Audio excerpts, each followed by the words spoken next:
La revue Éterval vous propose La mère de toutes les mères de Julie Limoges.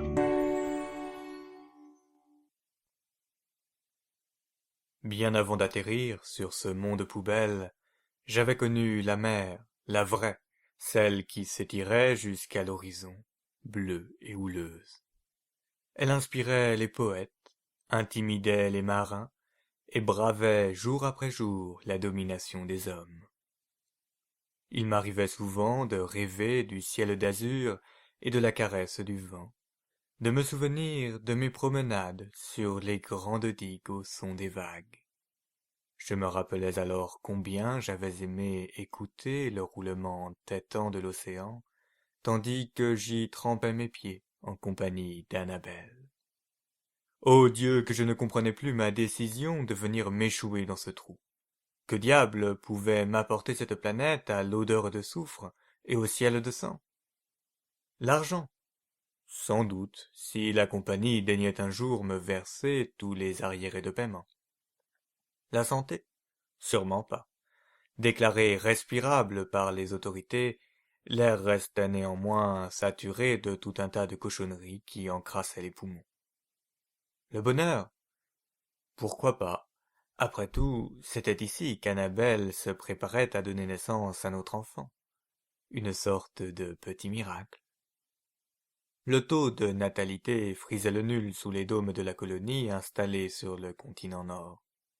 Certes, les vastes baies vitrées protégeaient les familles de l'atmosphère chargée de soufre, mais elles écrasaient aussi le moral de la population déjà assommée par la pénombre perpétuelle de ce monde. Malgré les efforts du gouvernement central, les systèmes planétaires frontaliers restaient peu attractifs pour les colons, et les arrivées de navettes civiles ne dépassaient plus la dizaine par trimestre. Seuls les immenses navires cargos prenaient encore leur envol des docks. Leurs silhouettes intimidantes striaient le ciel rougeoyant, énormes ventres métalliques gorgés de pétrole. Ah, le pétrole! Quelle avait dû être la stupeur des premiers explorateurs en atterrissant ici? À l'air libre, des quantités astronomiques d'or noir les attendaient, comme offertes. Pas une goutte d'eau, mais un océan d'hydrocarbures, sombre et huileux. Un vrai rêve d'industriel. Un cauchemar pour la main-d'œuvre. Jour après jour, confiné dans les gigantesques usines du continent sud, j'avais pompé le précieux liquide.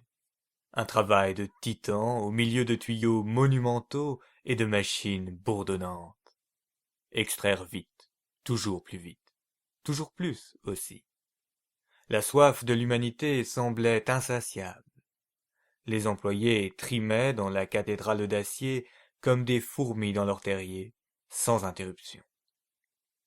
Pourtant, quand les congés arrivaient, peu d'ouvriers entreprenaient le périple qui les mènerait vers le nord, au-delà de la mer, sur l'unique autre continent de la planète. Après tout, qui endurerait un si long voyage pour rejoindre les bâtiments globulaires de mornes cités dortoirs? Qui, à part moi? Je voulais tant regagner la ville que je m'étais engagé à bord de la goélette, un modeste navire de fret de la taille d'un chalutier industriel, pour une traversée de tous les dangers. De nombreuses embûches menaçaient ce navigant sur la mer de pétrole, située entre les deux continents. Les feux de mer dévastaient de vastes zones pendant des années. Les bitumeuses piégeaient les bateaux dans leurs plaques inextricables, et ces fichus vers qui emmêlaient leurs corps flasques dans les propulseurs. Les 3000 kilomètres qui séparaient les deux terres émergées avaient vu disparaître nombre de vaisseaux, du plus petit ferry au plus grand tanker. On avait alors interdit les déplacements maritimes et imposé les trajets en avion. Des trajets soumis à de longues listes d'attente depuis que le transit de fret vers le continent nord avait explosé. Je n'avais pas 3 semaines à perdre, Annabelle allait accoucher. Et quand bien même mes collègues m'avaient conseillé de ne pas tenter le diable, j'avais accepté l'offre de cet escroc d'Harville. 9 jours, pas un de plus, voilà ce qu'il m'avait vendu. 5 étaient passés, mais la goélette et son équipage ne paraissaient pas devoir rejoindre les côtes avant des années. La paye et la promesse d'une arrivée rapide m'avaient aveuglé et, alors que je considérais l'océan de pétrole, je réalisais l'ampleur de mon erreur.